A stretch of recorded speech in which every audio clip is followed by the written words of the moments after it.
بسم اللہ الرحمن الرحیم. السلام علیکم ساتھیوں, میں مصطفیٰ ظفر دنیا ٹی وی پروگرام قصص الانبیاء کے ساتھ حاضر ہوں. میرے ساتھ انکل احمد جاوید صاحب موجود ہیں اور آج 28 روزہ ہے.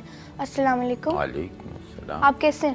جی میں ٹھیک ہوں. حضرت محمد صلی اللہ علیہ وآلہ وسلم کی اونٹنی کا سن کے تو حضرت صالح کی اونٹنی یاد آ گئی. بہت اچھا, یہ بہت اچھا امپریشن ہے. دونوں میں ایک میریکولس چیز جیسے دونوں میں پائی جاتی ہے. آپ حضرت محمد صلی اللہ علیہ وآلہ وسلم کا قصہ کنٹینیو کریں. جی جی ضرور. تو جب رسول اللہ صلی اللہ علیہ وسلم مدینے پہنچ گئے, اس کے بعد جو کچھ صحابہ رہ گئے تھے, مثلا حضرت عمر, حضرت علی, یہ بھی بعد میں مدینے آ گئے. اب مکے میں کوئی قابل ذکر صحابی نہیں رہ گیا تھا. تو یہاں پہ مدینے والوں کی دیکھو تم کہ انہوں نے رسول اللہ صلی اللہ علیہ وسلم کی خدمت میں عرض کر دیا کہ اب آپ جیسے چاہیں مدینے کا آرڈر اور نظام چلائیے.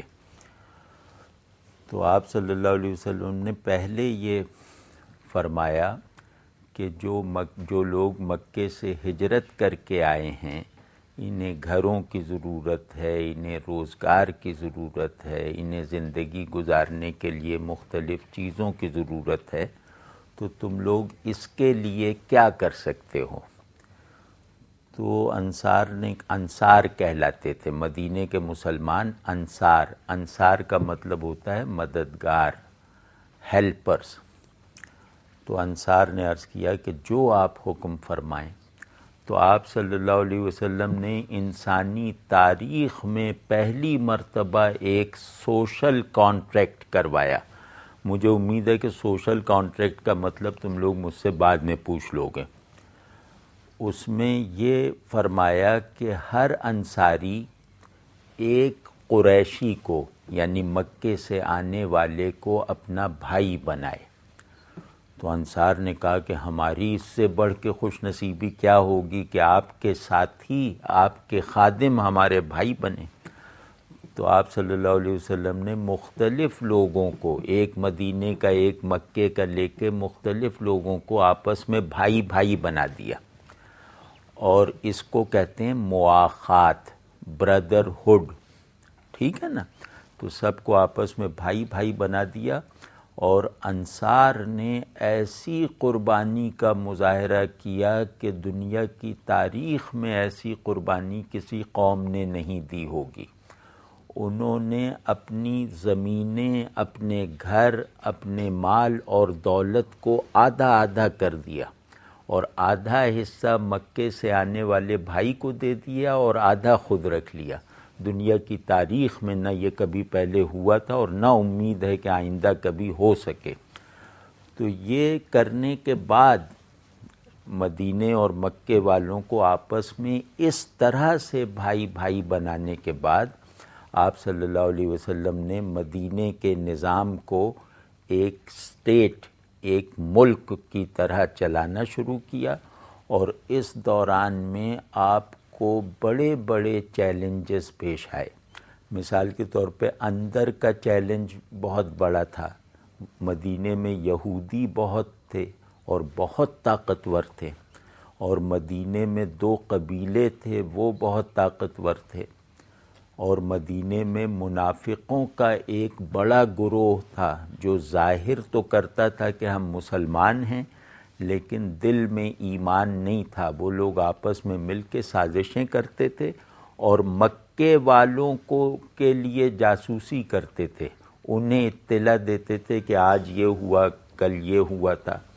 اور انہیں یعنی مکے میں رہنے والے کافروں کو یہ دعوت دیتے رہتے تھے کہ آؤ اور حملہ کرو, ہم تمہارے ساتھ شریک ہو جائیں گے اس جنگ میں. انکل کیا کہتے ہیں, ایک بریک لے لیں؟ ارے جناب بالکل لے لیجیے. تو دوستوں کہیں نہ جائیے گا, ہم ایک چھوٹی سی بریک کے بعد واپس آتے ہیں.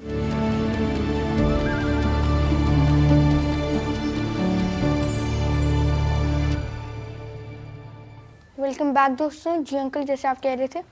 ہاں, تو میں عرض کر رہا تھا کہ ان تمام چیلنجز کی موجودگی میں آپ صلی اللہ علیہ وسلم نے اسٹیٹ اور سوسائٹی دونوں کو بہترین بنیادوں پر قائم کر کے دکھایا. منافقین سے لڑائی نہیں شروع کی، یہودیوں کے ساتھ بھی ایک معاہدہ کیا کہ اگر باہر سے حملہ ہوا تو تم ہمارے ساتھ مل کے لڑو گے، اور اسی طرح اپنی دعوت کو بڑھاتے چلے گئے، اور مدینے کی آبادی تیزی کے ساتھ مسلمان ہوتی چلی گئی. اور اس ساری مدت میں کفار مکہ کی طرف سے کئی حملے ہوئے، اور ان حملوں کو رسول اللہ صلی اللہ علیہ وسلم نے پوری قوت سے ناکام بنایا، اور اپنی ریاستی طاقت، اپنی معاشی قوت اور اپنے فوجی زور کو بڑھاتے چلے گئے، اور اس کے ساتھ ساتھ لوگوں کی اخلاقی تربیت بھی ہوتی رہی. تو اس کے نتیجے میں ہوا یہ کہ مدینہ ایک اسٹیٹ اور ریاست کے طور پہ بھی مثالی ریاست بن گیا، اور ایک معاشرے کی حیثیت سے بھی تاریخ انسانی کا سب سے مکمل معاشرہ بن گیا.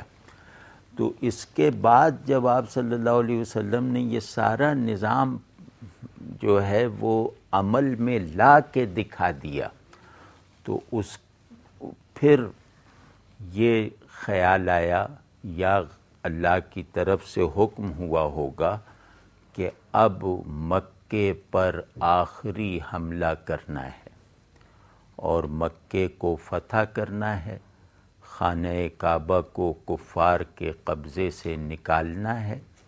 اور اللہ نے رسول اللہ صلی اللہ علیہ وسلم کو ایک فریضہ سونپا، ایک ذمہ داری دی، ایک ڈیوٹی دی کہ آپ صلی اللہ علیہ وسلم اب پورے عرب کو کافروں سے پاک کریں گے، آپ عرب کی زمین کو مشرکوں کی نحوست سے صاف کریں گے.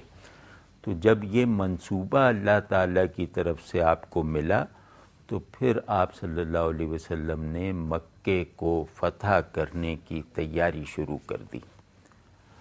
تو اس کی طرف ہم فتح مکہ کی تفصیل کی طرف بعد میں آئیں گے، لیکن یہ کہ میں تمہیں ایک چیز بتانا چاہتا ہوں ہجرت کے دوران میں، جو ایک بڑی قیمتی چیز بہت سی چیزوں کے ساتھ ہمارے سامنے آتی ہے، وہ یہ کہ رسول اللہ صلی اللہ علیہ وسلم نے مدینے والوں کو یہ یقین دلا دیا ان سے خوش ہو کر کہ میں نے اگر مکہ فتح بھی کر لیا تو واپس مدینے ہی میں آ کے رہوں گا، میں تم لوگوں کو نہیں چھوڑ سکتا.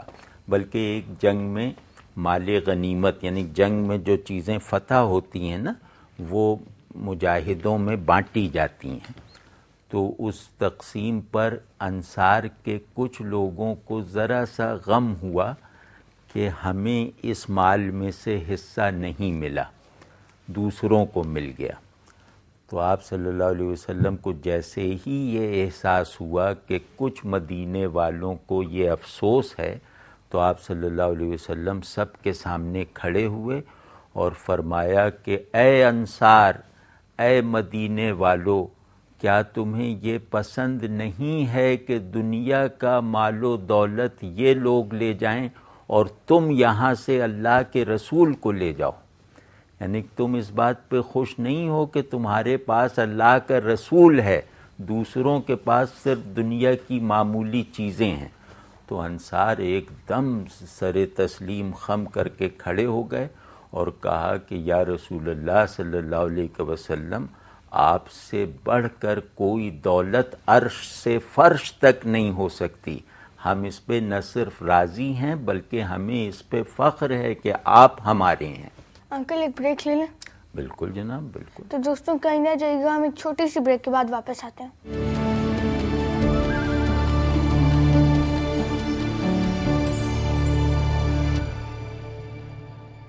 ویلکم بیک دوستوں.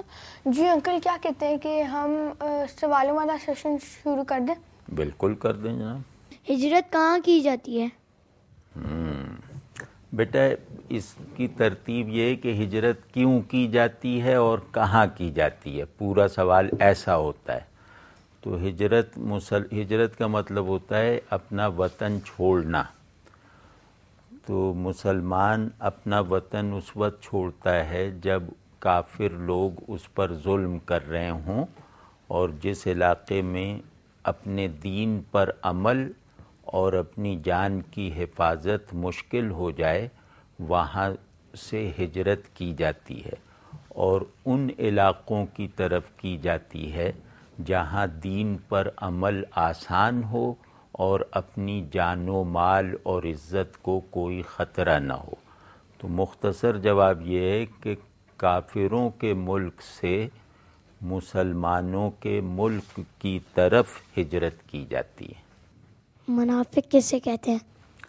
ہاں، بہت اچھا ہے بیٹے۔ منافق اس آدمی کو کہتے ہیں جو زبان سے کہے کہ میں مسلمان ہوں، مگر اس کے دل میں یہ ہو کہ میں مسلمان نہیں ہوں، میں اسلام کو نہیں مانتا۔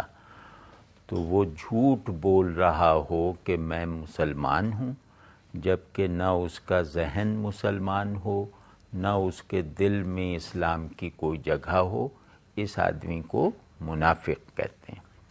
انکل مجھے بھی ایک بات پوچھنی ہے۔ جی ارشاد۔ سوشل کنٹریکٹ کسے کہتے ہیں؟ ہاں، سوشل کانٹریکٹ کہتے ہیں کہ ایک ریاست، ایک حکومت اپنے باشندوں کے درمیان تعلق پیدا کرنے کا ایک قانون بنا دے۔ یعنی سوشل کانٹریکٹ معاشرے میں افراد کے درمیان ایک معاہدہ ہوتا ہے کہ ہم تمہارے یہ حقوق ادا کریں گے، تم ہمارے یہ حقوق ادا کرتے رہنا، یعنی تم ہمارے لیے اچھے رہنا، ہم تمہارے لیے اچھے رہیں گے۔ تو ایک سوسائٹی میں رہنے والے لوگوں کے درمیان جب اس طرح کا کوئی معاہدہ بن کر قانونی شکل اختیار کر کے سامنے آ جاتا ہے تو اسے سوشل کانٹریکٹ کہتے ہیں۔ جیسے ہم لوگ آج طے کر لیں کہ ہم آج سے اپنے پڑوسیوں کو اپنے گھر والوں کی طرح سمجھیں گے، اور ہماری حکومت بھی ہماری اس خواہش کی سپورٹ میں قانون بھی بنا دے، تو پھر ہم کہیں گے کہ ہمارے درمیان ایک سوشل کانٹریکٹ ہوا ہے۔ سمجھ گئی نا؟ انکل میں بھی آپ سے ایک سوال کرنا چاہتی ہوں، مکہ کے لوگ محمد صلی اللہ علیہ وسلم کو کیوں قتل کرنا چاہتے تھے؟ ہاں، بہت اچھا سوال ہے۔ اور تم دیکھنے میں چھوٹی ہو لیکن تمہارا ذہن بڑا معلوم ہوتا ہے۔ جب مکے کے لوگوں نے یہ دیکھ لیا نا کہ سارے عرب کے لوگ اب مسلمان ہوتے جا رہے ہیں، تو انہیں یہ خطرہ ہوا کہ عرب کے باقی لوگ اگر رسول اللہ صلی اللہ علیہ وسلم کو ماننے لگے تو یہ لوگ تو آ کر ہمارے علاقے پر، ہمارے شہر پر اور خانہ کعبہ پہ قبضہ کر لیں گے اور بت پرستی کا خاتمہ کر دیں گے، بت پرستوں کو عرب سے نکال دیں گے۔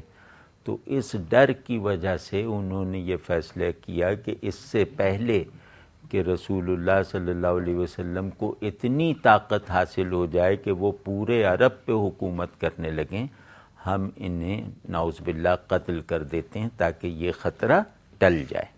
سمجھ گئی نا؟